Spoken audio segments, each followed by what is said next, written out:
Students, in this video we will study about marginal opportunity cost.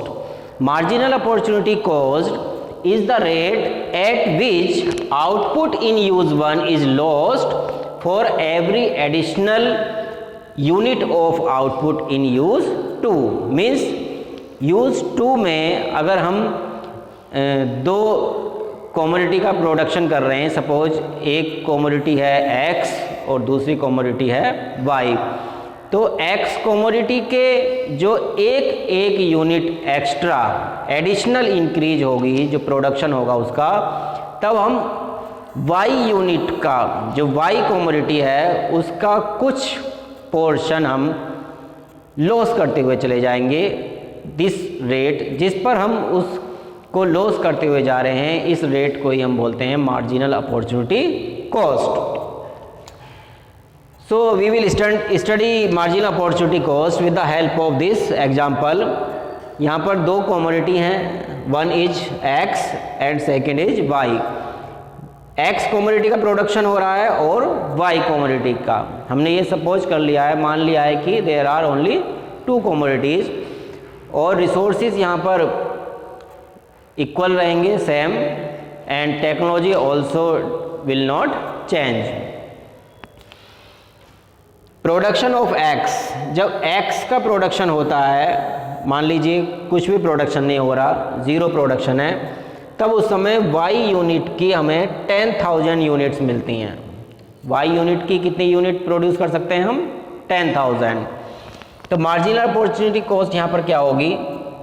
10,000 से पहले देखो यहाँ डिक्रीज नहीं हो रहा, ना ही इंक्रीज हो रहा है, ना ही यहाँ पर हो रहा है, तो यहाँ मार्जिनल अपॉर्चुनिटी कॉस्ट कुछ नहीं होगी। नेक्स्ट, अगर हम एक यूनिट का प्रोडक्शन X का करते हैं, तब हमें Y यूनिट का जो प्रोडक्शन है उसकी हमें मिलती हैं 9,000 यूनिट्स। मीन्स 1,000 यूनिट्स हमें लॉस करनी पड़ती हैं। तो यहाँ पर 1,000 यूनिट्स लॉस हो रही हैं, मीन्स डेल्टा Y यहाँ पर क्या हो गया? Loss in commodity Y। तो डेल्टा Y हो गया लॉस इन कमोडिटी Y। तो कितना लॉस हुआ कमोडिटी Y में? 10,000 माइनस 9,000 मीन्स 1,000 का लॉस हो गया। और मार्जिनल अपॉर्चुनिटी कॉस्ट का फॉर्मूला होता है loss of output means delta Y upon gain of output, loss of output upon gain on off output X। अब यहाँ पर लॉस कितना हुआ? 1,000 का। 10,000 में से 9,000 माइनस कर दिया हमने। 10,000 यूनिट प्रोड्यूस हो रही थी पहले Y की कमोडिटी की, लेकिन जब हम एक यूनिट X की कमोडिटी करेंगे प्रोड्यूस उसी रिसोर्सेज पर, तब हमें Y की 1,000 यूनिट कम मिलती हैं। तो यहाँ पर लॉस हुआ Y की कमोडिटी में 1,000 और गेन कितना हुआ X की में 1। तो मार्जिनल अपॉर्चुनिटी कॉस्ट कितना हो गया? 1,000। तो इस तरीके से हम इसको फाइंड कर लेंगे, मार्जिनल अपॉर्चुनिटी कॉस्ट। तो कितना हो गया? 1,000। जब हम सेकेंड यूनिट प्रोड्यूस करते हैं, एक यूनिट और बढ़ाते हैं X की, तब हमें और Y यूनिट की जो प्रोडक्शन है उसमें और कमी देखने को मिलती है। अब हमें मिलते हैं इसके 7,500। तो कितना लॉस हो गया? 9,000 में 500 हमने माइनस किया, कितना बचा? 1,500। और 1,500 अपॉन 1, क्योंकि इसमें कितना इंक्रीज हुआ, कितना गेन हुआ? X का 1। अब Y फिर एक यूनिट और हमने X की बढ़ाई, तब हमें Y की और कम यूनिट मिलती हैं। तो इस तरीके से हम जो X का प्रोडक्शन बढ़ाते चले जाएंगे तो Y का प्रोडक्शन कम होता चला जाएगा।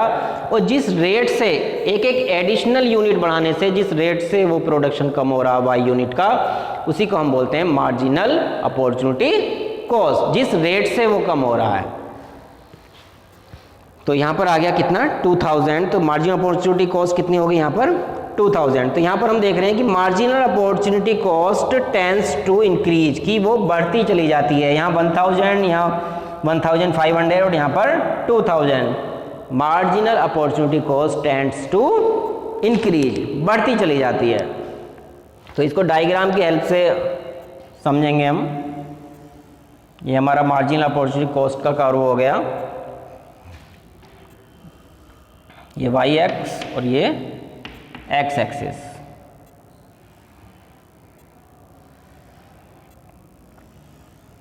जब हम y की k यूनिट प्रोड्यूस करते हैं तब हमें x की मिलती हैं, मान लीजिए l यूनिट।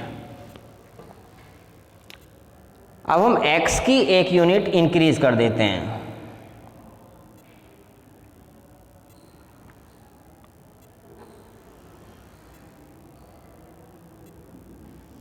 L1, तब हमें y की मिलती हैं K1। y की जो यूनिट है उसमें लॉस हो जाता है, ये देखिए लॉस हो गया, और ये क्या हो गया, इंक्रीज हो गया। K की L से L1 हमने एक यूनिट बढ़ा दी, तो y में जो लॉस हुआ है इसी को हम बोलते हैं मार्जिनल अपॉर्चुनिटी कॉस्ट। तो यहाँ पर हो गया डेल्टा y लॉस, और ये हो गया डेल्टा x गेन। इसको A और B भी बोल सकते हैं हम। तो MOC क्या हो गया, delta x upon delta y, change in x and change in y, और इसको A अपॉन B भी हम कह सकते हैं। तो यही होता है मार्जिनल अपॉर्चुनिटी कॉस्ट का स्लोप। और ये हम जब यहाँ पर हम मेजर करेंगे, फिर आगे मेजर करेंगे, फिर आगे, तो हम देखेंगे मार्जिनल अपॉर्चुनिटी कॉस्ट बढ़ती चली जाती है, इंक्रीज होती चली जाती है।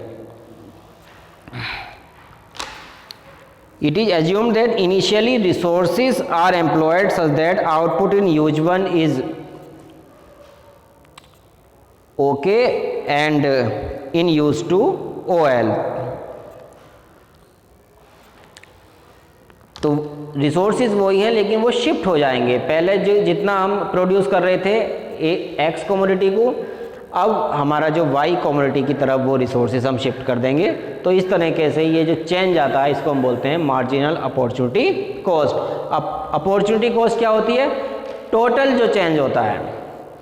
डिफरेंस क्या अपॉर्चुनिटी कॉस्ट और मार्जिनल अपॉर्चुनिटी कॉस्ट में, opportunity cost is not the ratio, opportunity cost ratio नहीं है। It refers to total loss of output when some resources are shifted from use 1 to use 2। जब कुछ resources को हम use 1 से use 2 की तरफ शिफ्ट करते हैं तो टोटल चेंज जो होता है that is called opportunity cost. और मार्जिनल अपॉर्चुनिटी कॉस्ट क्या है, marginal opportunity cost is the ratio between loss of output and gain of output. Loss of output में और गेन ऑफ आउटपुट का जो रेशो है, this is when some resources are shifted from use 1 to use 2, that is called marginal opportunity cost. Marginal opportunity cost indicate the cost of one more unit. एक एक additional unit को हम इसमें major करते हैं। और an additional unit of output when some resources are shifted from use 1 to use 2। But opportunity cost indicates the cost of all the units produced when some resources are shifted from use 1 to use 2। Total सभी units का जो सम होगा उसको हम बोलेंगे opportunity cost. और एक एक एडिशनल यूनिट का जब हम फाइंड करते हैं that is called marginal opportunity cost.